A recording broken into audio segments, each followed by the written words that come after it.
ሰላም ቤተሰብ እንዴት ናችሁ? እስኪ ይሄንን ቪዲዮ ለሎሚ ፋሚሊ መስራች ለሆነው ለተስፋይ ሀረርጌው አድርሱለት። ሼር ኮፒ ሊንክ ሪፖስት ያደረጋችሁ ማለት ነው። ሰሞኑ ሳጠያየቅ ይሄ ሎሚ ምንድነው? ይሄ ሎሚ ፋሚሊ የሚባለው ነገር ምንድነው ብዬ ሳጠያየቅ ምን እንዳሉኝ ልንገራችሁ። አንድ ሎሚ ፋሚሊ አንድ ሰው ለመሆን ከፈለገ መጀመሪያ ይመዘገባል። ከዛ ብዙ ነገር ይማራል። ኮንፊደንስን ዩቲዩብ ላይ ፖስት እንዴት እንደሚደረግ፣ ቲክቶክ ላይ ፖስት እንዴት እንደሚደረግ ይማራል። ከሰዎች ጋር ሲያወራ ሳይፈራ እንዲያወራ ያስተምራል። ይሄን ሁሉ ትምህርት ያገኛል እና አሁን 1200 ተማሪዎችን አስተምሮ ሊያስመርቅ ነው በቅርቡ አንድ ወር ባልሞላ ጊዜ ውስጥ ማለት ነው። እና ቀጣይ ደግሞ ወደ ስንት ወይ ከ1000 ምናምን በላይ ሰው አለ ተመዝግቧል። እያንዳንዱ ሰው 35 ሺህ ብር የኢትዮጵያ ብር ከፍሎ ነው የሚመዘገበው። ከዛ በኋላ ተምሮ ይመረቃል። ለምንድነው ስል በቃ ኮንፊደንስን ይማራል። ዩቲዩብ ላይ ፖስት እንዴት ዩቲዩብን ቪዲዮ ቀርጾ ፖስት እንዴት እንደሚደረግ ይማራል። ቲክቶክ ላይ ፖስት እንዴት እንደሚደረገው ይማራል። ከዛ በየሳምንቱ አንድ አንበሳ አውርዶ ለሰዎች ጊፍት ይሰጣል። እንደዚህ ያደርጋል አሉ። በአጠቃላይ ኮንፊደንስ ሰዎችን እንዳትፈሩ ያደርጋቸዋል። ብዙ ነገር ያስተምራል ምናምን አሉኝ ማለት ነው። እኔን ግን የሚገርመኝ ነገር አሁን ሁሉም ፖለቲከኛውም በቃ የአረብ ሀገር ያለውን ሰው ደካማ ጎንም ፈልጎ እንደዚህ ለሚጫወቱባቸው ሰዎች በጣም ብዙ ናቸው። ለነሱ ተቆርቋሪ ለነሱ የሚያስብ ስንት አረብ ሀገር ያለች ሴት ስምታለቅስ በየቤቱ በየእንትኑ ትደውላለች፣ ስልክ ማያነሱላትም። ለነዚህ ግን 1000 ምናምን ተማሪ ግን ለመመዝገብ ጊዜ ያላጣ። አያችሁ፣ አንዳንዶቹ የቤት ባለቤት አረጋችኋለሁ ብለው ብዙ ብር ይወስዳሉ። እነሱ ይከብሩበታል። እነሱን አሰቃይተው የተወሰነ ብር ካተረፉበት በኋላ ከፈለጉ ይመልሱላቸዋል። አንዳንዶቹ ደግሞ የሥራ እድል ከኛ ጋር አብራችሁ ድርጅትን ከፍታለን ብለው ይወስዱባቸዋል። ይሄ እያንዳንዱ ነገር የሚደረገው አረብ ሀገር ላይ ባለች ሴት ነው። እንደው አሁን አንድ አረብ ሀገር ያለች ሴት እንደው ኮንፊደንስ ለመማር ከፈለገች ዩቲዩብ ላይ እንዴት ተደርጎ ፖስት እንዴት እንደሚደረግ ለማወቅ ከፈለገች እንደው ሰዓት ኖራት ከሆነ አንዲት አረብ ሀገር ያለች ሴት ከስራዋ ትርፍ ሰዓት ያንን ሰዓት ተጠቅማ ቪዲዮ ፖስት ለማድረግ ለመማር ከሆነ እንደው ያችን ጊዜ ለመማር ከፈለገች ዩቲዩብ ላይ የለም ቪዲዮ ለመማር ለማወቅ እና እኔ አሁንም የምነግራችሁ ነገር ቢኖር እኔ እነሱን መጥፎ ነገር ነው ያጭበረበራችሁ ነው ለማለት ፈልጌ አይደለም። በመጀመሪያ ግን አረብ ሀገር ያለን ሰው ለመሸወድ ሰው የሚሄድበት መንገድ የሚያስበው ቢዝነስ በእኛ የሚሰራብን ቢዝነስ ወላሂ ቀላል አይደለም። እኛ እናንተ ከፈለጋችሁ ሰዓት ካላችሁ ልባችሁን ማሳመን ብቻ በቂ ነው። ምክንያቱም ስልካችሁ በእጃችሁ አለ፣ ቴክኖሎጂው ቅርብ ነው። የትኛውም ነገር ለመማር ፈልጋችሁ ሰርች አድርጋችሁ ስልካችሁ ላይ የምታጡት ነገር የለም። ገብታችኋል? ስለዚህ ያለው ነገር ይሄን ይመስላል። ለማንም መጫወቻ አንሁን ነው ምላችሁ። ስለዚህ ቪዲዮውን በደንብ ሼር ኮፒ ሊንክ ሪፖስት አድርጉት።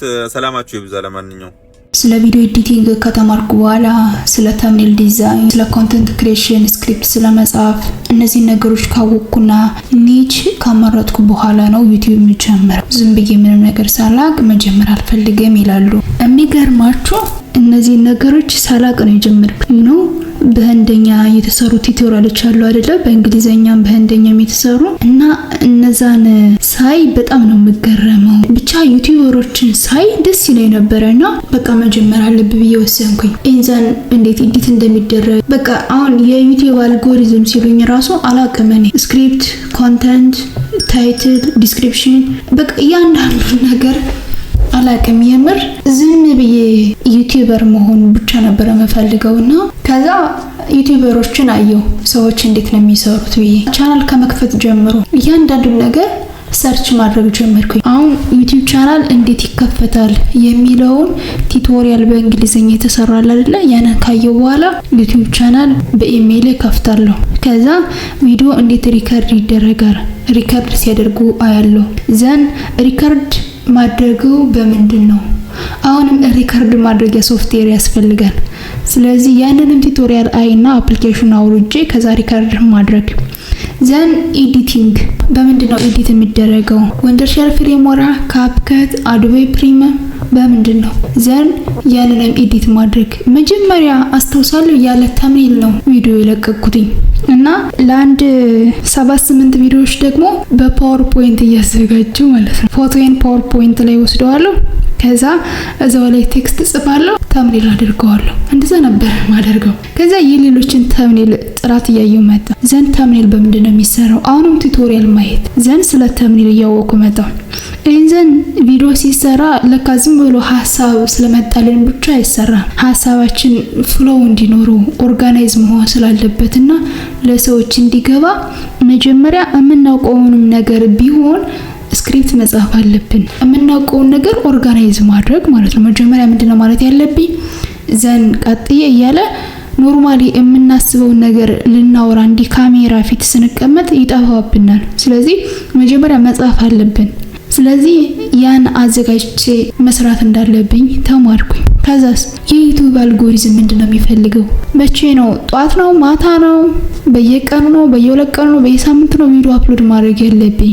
ሎንግ ቪዲዮ ነው? ሾርት ቪዲዮ ነው? የዩቲዩብ አልጎሪዝም የሚፈልገው የትኛውን ኒች ወይም ደግሞ ቶፒክ ብመርጥ በደንብ ይታያል።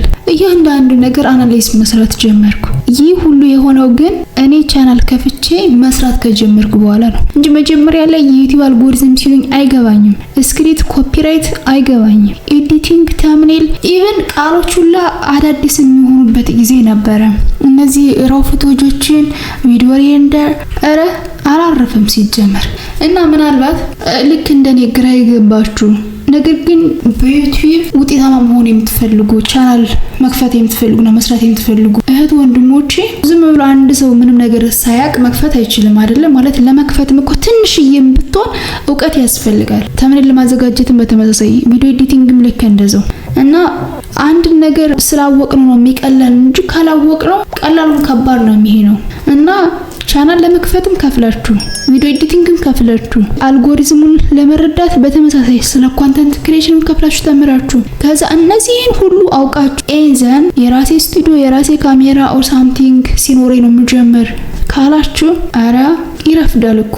ዝም ብላችሁ ጀምሩና ኤዘን አንድ ባንድ ሰርች እያደረጋችሁ ዩቲዩብ ላይ ትማራላችሁ እንጂ ዝም ብላችሁ ለያንዳንዱ ነገር ካፍዬ ተምሬ ኤዘን ጀምራለሁ ፕራክቲስ እያደረጋችሁ ብትማሩ እኮ ነው የሚቀላችሁ። ለምሳሌ አሁን ስለ ዩቲዩብ አከፋፈት ከፍላችሁ ከምትማሩ ዩቲዩብ እንዴት ይከፈታል? how to open YouTube እንግሊዘኛ እንኳን ባይገባችሁ በአማርኛ ጽፋችሁ ሰርች ማድረግ ትችላላችሁ። በአማርኛ የተሰሩ በጣም ብዙ ቪዲዮዎች አሉ።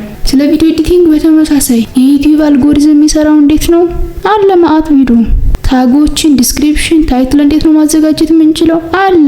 የዩቲዩብ ሴቲንግን እንዴት ነው ማስተካከል የምንችለው አለ ማአት ቪዲዮ። ኒች እና ስክሪፕት እንዴት ነው የምናዘጋጀው እንዴ ሙሉ አይዲያው እኮ ዩቲዩብ ላይና ኤአይ ቱሎች ላይ ማግኘት ትችላላችሁ። ኢቭን እንኳን ልማር ብትሉ አይ ተመሬ ነው የምጀምረው ከምትሉ እየሰራችሁ ከስተታችሁ እየተማራችሁ ኢንዘን ያልገባችሁ ነገር እየጠየቃችሁ ነው የሚሻለው እንጂ መጀመሪያ ከፍላችሁ ተመራችሁ ከዛ በኋላ ዩቲዩብ ከፍቼ በቃ በአንድ ወር በሁለት ወር በሶስት ወር ገንዘብ አገኛለሁ ካላችሁ አይሆንም፣ አይመጣውም። ስለዚህ እኔ መመከራችሁ ምን እንደሆነ ታውቃላችሁ? እየሰራችሁ ተማሩ በራሳችሁ ማለት ነው እንጂ ተመራችሁ ለስራ ከማለት እየተማሩ መስራት በጣም ውጤታማ ያደርጋል። እዚህ ደረጃ ሲደርስ ያ ማለት ከ100,000 በላይ ሰብስክራይበር በዩቲዩብ ሳገኝ ስለ ዩቲዩብ አልጎሪዝም፣ ስለ ተምኔል፣ ስለ ቪዲዮ ኤዲቲንግ፣ ስለ ኮንተንት ክሬሽን፣ ስለ ስክሪፕት ማንም ሰው አስተምሮኝ አይደል። ኢቭን አንዳንዴ ቃላቶች እንደነገርኳችሁ በጣም ግር ይሉኛል፣ ግራ ይገባኛል። ተምኔል ሲሉ ምን ማለት ነው ሰርች አደርጋለሁ።